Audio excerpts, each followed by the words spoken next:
Hello అండి అందరికీ welcome back to our channel journey with రాయలాస్ ఫ్యామిలీ. పిల్లలకి బ్రేక్ఫాస్ట్, లంచ్ అండ్ డిన్నర్ ఇచ్చేవి ఎంత హెల్తీగా ఇస్తామో అలాగే స్నాక్స్ కూడా అంతే హెల్తీగా ఇస్తే ఆ ఫుల్ టైం సాటిస్ఫాక్షన్ వేరే లెవెల్. పాలు అండ్ హెల్తీ స్నాక్తో ఇవాళ మీ ముందుకి వచ్చేసాను. ఈజీ రెసిపీతో, ఎగ్జాక్ట్ కొలతలతో చేసేద్దాం, వచ్చేసేయండి. ముందుగా ప్యాన్ పెట్టుకొని 100 గ్రామ్స్ బాదం పప్పును తీసుకొని సిమ్లో లోపల దాకా వేగుతూ 15 to 20 మినిట్స్ ఓపిగ్గా వేయించుకోవాలి. ఒకటే కప్పు కొలతండి, అన్నీ నేను ఒకటే ఈ కప్తోనే తీసుకున్నాను. ఇవి అరౌండ్ 100 గ్రామ్స్ ఉన్నాయి. ఇలా వేగిపోయిన తర్వాత తీసి పక్కన పెట్టేసుకొని ఇంకో 100 గ్రామ్స్ కాజు తీసుకొని సిమ్లో వేయించుకొని పక్కన పెట్టుకోవాలి. అలాగే వాల్నట్స్ ఒక 100 గ్రామ్స్ సేమ్ కప్ కొలతతో తీసుకొని వాల్నట్స్ కూడా సిమ్లోనే వేయించుకోవాలి. అండ్ ఇప్పుడు పిస్తా పప్పులను కూడా 100 గ్రామ్స్ తీసుకొని సిమ్లో పెట్టుకొని వేయించుకోవాలి. ఇవి 4 నాకు వేగేసరికి 25 మినిట్స్ పట్టిందండి. ఇలా వేయించుకున్న వాటిని అన్నిటినీ కూడా పక్కన పెట్టుకొని చల్లారి పెట్టుకోవాలి. అండ్ ఇంకొక అదే కప్తో ఓట్స్ని కూడా తీసుకున్నాను. ఓట్స్ కూడా ఒక 100 గ్రామ్స్ అయితే ఉంటాయి. ఓట్స్ కూడా మంచిగా దూరగా వేయించుకొని పక్కన పెట్టుకోవాలి.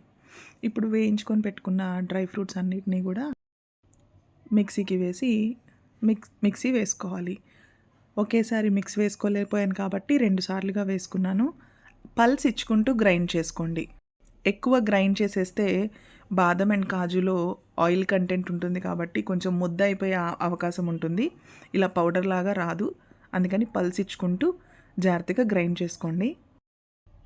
మనకి పౌడర్ అయితే ఇలా బరగ్గానే వస్తుందండి. మనం జల్లించుకోవాలి.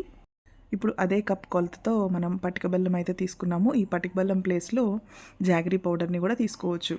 100 గ్రామ్స్ పటిక బెల్లం కూడా తీసుకున్నాను. ఇప్పుడు మనం గ్రైండ్ చేసుకొని పౌడర్ని ఇలా సీవ్ చేసుకోవాలి, జల్లెడ పట్టుకోవాలి. ఇలా మనం జల్లెడ పట్టుకొని కింద వచ్చిన పౌడర్ని సపరేట్ చేసేసుకొని పైన దాన్ని మళ్ళీ ఇంకొక ప్లేట్లో వేసుకొని సపరేట్ చేసుకోవాలి. ఆ పైన వచ్చిన పౌడర్ని మళ్ళీ మనం గ్రైండ్ చేసుకోవాలి. పిండి చూసారా, జల్లించుకున్నాక చాలా మెత్తగా ఉంది. ఇప్పుడు వెంటనే మనం పటిక బెల్ల పౌడర్ని కూడా మళ్ళీ ఇలాగే జల్లించుకొని పెట్టుకోవాలి. ఒక 1/2 కప్ కోకో పౌడర్ కూడా తీసుకున్నాను. Cocoa powder unsweet and cocoa powder అండి. నేను రెండోసారి కూడా మిక్సీ వేసుకొని జల్లించేసేసుకున్నాను. ఇప్పుడు ఇవన్నీ కూడా మంచి మిక్స్ ఇచ్చేసుకోవాలి. మంచిగా మొత్తం కలిసిపోయేలాగా ఒక మంచి మిక్స్ ఇచ్చేసుకుంటే మన బూస్ట్ అయితే రెడీ అయిపోయింది. Home made protein powder. పాలల్లోకైనా వేసుకొని తాగొచ్చు. పిల్లలకి బ్రెడ్ మీద జామ్ లాగా స్ప్రింకిల్ చేసి కూడా ఇవ్వచ్చు.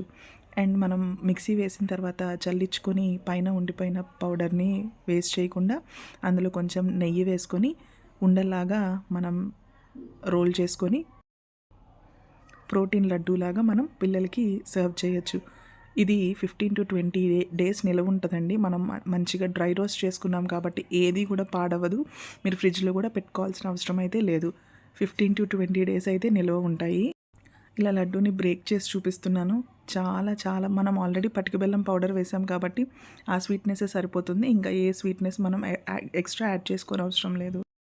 మనం తయారు చేసుకున్న ప్రోటీన్ పౌడర్ని మిల్క్లో వేసి కలిపి చూపిస్తున్నాను చూడండి, ఎంత బాగా మిక్స్ అయిపోతుందో. బయటవన్నీ కూడా ప్రిజర్వేటివ్స్, యాడెడ్ షుగర్స్ ఉంటాయి. సో ఇలా మీరు చేసుకొని చూడండి.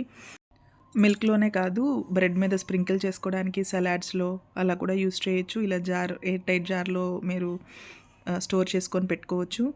Please like, share and subscribe. Thank you for watching.